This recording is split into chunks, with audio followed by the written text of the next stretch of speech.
ओम शांति।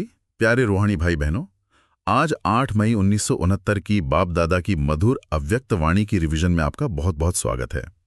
आज हम अपने निश्चय की परसेंटेज चेक करेंगे। ओम शांति। आज तो बाप दादा ने हम बच्चों के लिए एक बहुत ही, मैं कहूंगी, शक्तिशाली सूत्र दिया है। हाँ, आज की वाणी का सार ही है मनसा वाचा कर्मणा को ठीक करने की युक्ति। बिल्कुल, ये एक ऐसी चाबी है जो हमारे पुरुषार्थ के, अब देखिए, तीनों ही पहलुओं को एक साथ सुधार सकती है। और मधुबन में आते ही बाप दादा ने एक ऐसा सवाल पूछा जो सुनने में तो बहुत सरल लगता है, लेकिन वो हमारे आध्यात्मिक फाउंडेशन को, हमारी नींव को हिलाकर रख देता है। हाँ, उन्होंने पूछा, क्या सभी निश्चय बुद्धि हैं? और फिर उसी से जुड़ा दूसरा सवाल, क्या निश्चय में भी नंबर होते हैं?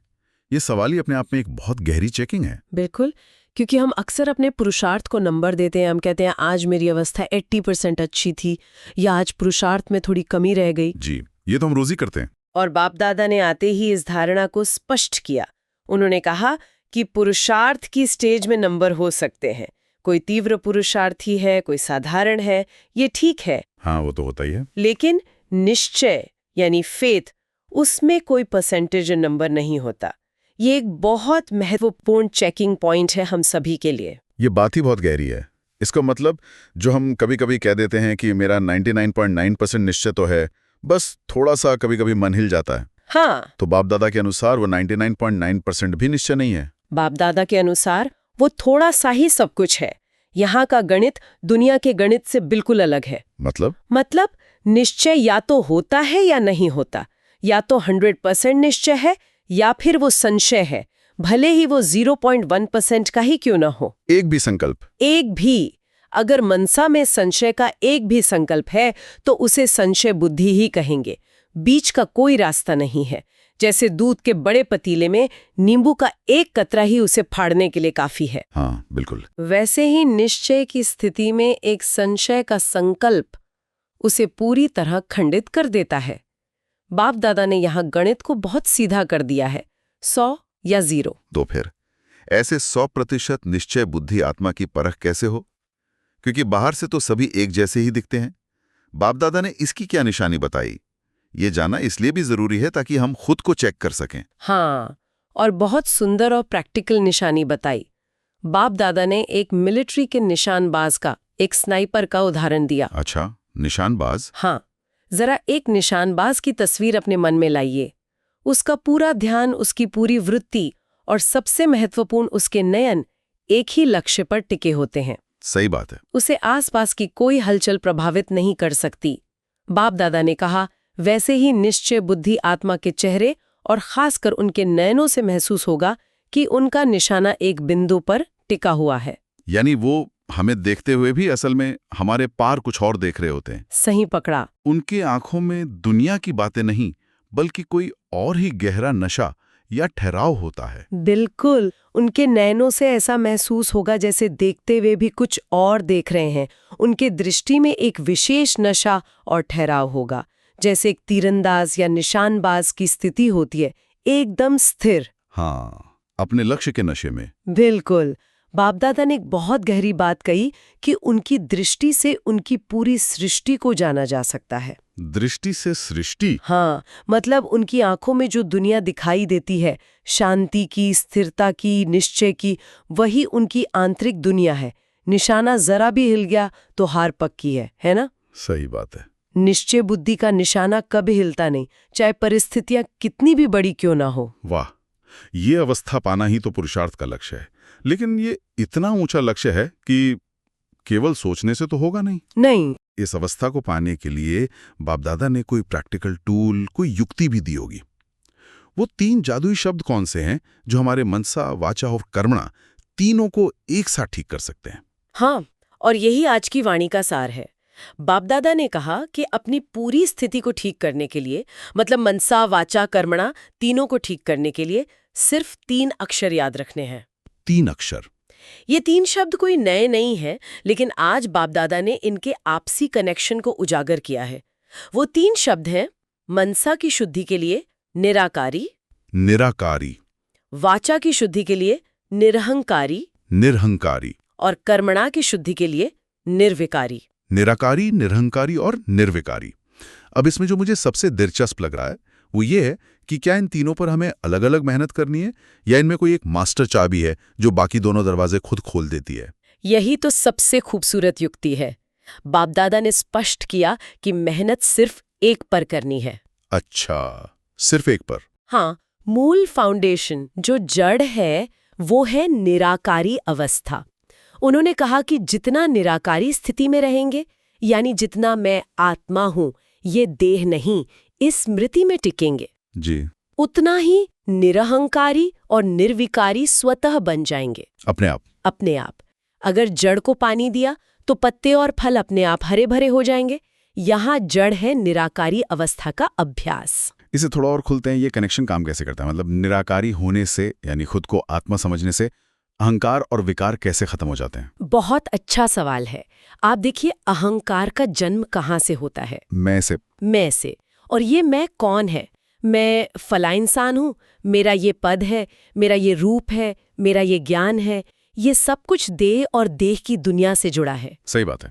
जैसे ही आप निराकारी बनते हैं, यानी आप इस देह और इसकी पहचान से खुद को अलग करते हैं, तो अहंकार का आधार ही खत्म हो जाता है। उसका फाउंडेशन ही चला जाता है। बिल्कुल। जब मैं देह हूं ही नहीं, तो देह का अहंकार कैसा?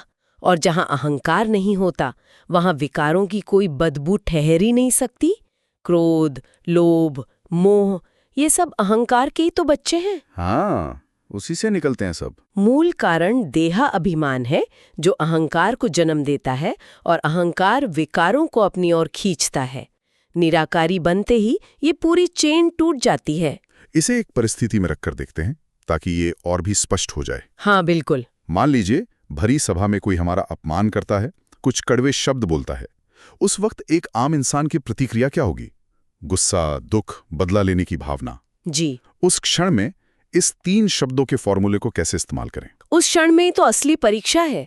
जैसे ही अपमान के शब्द कानों में पड़े और मन में दर्द की या क्रोध की लहर उठी, उसी सेकंड सबसे पहला कदम है निराकारी हो जाना। उसी पल 1 सेकंड के लिए स्विच ऑफ करना।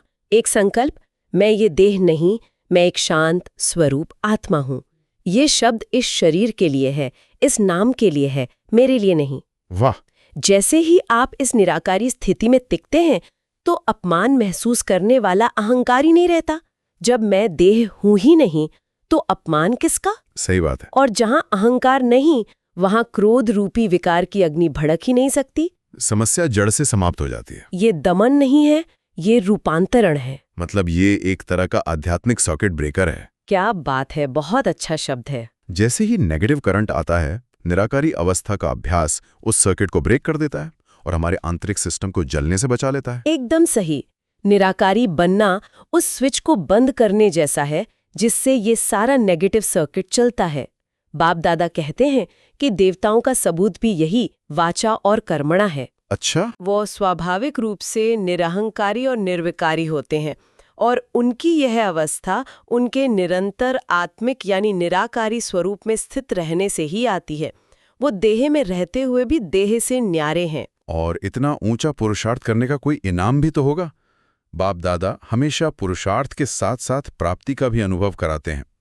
इन 3 शब्दों को जीवन में धारण करने का इनाम क्या है? हाँ, बाप दादा ने बहुत श्रेष्ठ प्राप्ति बताई। उन्होंने कहा कि इन 3 बातों को याद रखने से त्रिकालदर्शी बन जाएंगे। त्रिकालदर्शी मतलब जिसे तीनों कालों का अतीत, वर्तमान और भविष्य का ज्ञान बुद्धि में स्पष्ट हो। उसे पता होता है कि ये ड्रामा का खेल है, सब कुछ पहले से निश्चित है, इसलिए वो हर सीन में अचल रहता है। और भविष्य में तो विश्व के मालिक बनेंगे ही। वो तो है ही, लेकिन अभी संगम युग पर क्या बनेंगे? त्रिलोकीनाथ और त्रिकालदर्शी। त्रिलोकीनाथ भी? हाँ, त्रिलोकीनाथ का अर्थ है जो तीनों लोकों, मूल वतन, सूक्ष्म वतन और साकार वतन को जानकर बाप को और अपने स्वरूप को सिमरन करते हैं। क्योंकि बाप के साथ आप सभी बच्चे भी त्रिलोकी के नाथ हैं। क्या बात है! मतलब वर्तमान में त्रिलोकीनाथ और त्रिकालदर्शी की सर्वशक्तिमान स्थिति, और भविष्य में विश्व के मालिक का पद। जी। सिर्फ इन 3 शब्दों के अभ्यास से निराकारी, निरहंकारी, निर्विकारी, ये तो पुरुषार्थ का सार ही हो गया। हाँ, पूरे ज्ञान का सार, पुरुषार्थ का निचोड़ इन 3 शब्दों में है। आज की इस गहरी समीक्षा का सार बाप दादा के वरदान और स्लोगन में बहुत खूबसूरती से समाया हुआ है। वरदान है सदा एक बिंदु पर निशाना रखने वाले, निश्चय बुद्धि, निशानबाज भव। और स्लोगन है मनसा में निराकारी, वाचा में निरहंकारी और कर्मणा में निर्विकारी बनो। आइए कुछ पल के लिए इस अवस्था का, इस निशानबाज की स्थिति का अनुभव करें। जहां भी हैं आराम से बैठ जाएं, अपनी आंखें बंद कर लें और बस मेरी आवाज को सुनते जाएं। महसूस करें आप ये शरीर नहीं है, आप एक चमकता हुआ सितारा है, एक ज्योति बिंदु आत्मा। 4 सेकंड का मौन। आपका निशाना, आपका सारा ध्यान सिर्फ एक परम प्रकाश के बिंदु पर, आपके प्यारे बाप पर टिका हुआ है। 4 सेकंड का मौन। कोई और संकल्प नहीं, कोई और स्मृति नहीं, मन की सारी हलचल शांत हो रही है। 4 सेकंड का मौन। आप निराकारी हैं, इस देव के बंधन से परे, हल्के और आजाद। 4 सेकंड का मौन। महसूस करें आपका अहंकार, मैंपन उस परम प्रकाश में धीरे धीरे पिघल रहा है, विलीन हो रहा है। 4 सेकंड का मौन। सारे विकार, क्रोध, चिंता, भय सब शांत हो रहे हैं। आप शुद्ध और पवित्र हैं अपनी मूल अवस्था में। 4 सेकंड का मौन। बस आप और आपका निशाना, एक बाप और कोई नहीं। आइए बाप दादा के सामने हम एक दृढ़ संकल्प लें। मैं निराकारी, निरहंकारी और निर्विकारी बनूंगा। मेरा निशाना सिर्फ एक बिंदु पर होगा। यदि आप इस रूहानी संकल्प में हमारे साथ हैं तो कमेंट में लिखें संकल्प। आपका एक कमेंट आपके वादे को दृढ़ता देगा। ओम शांति। ओम शांति।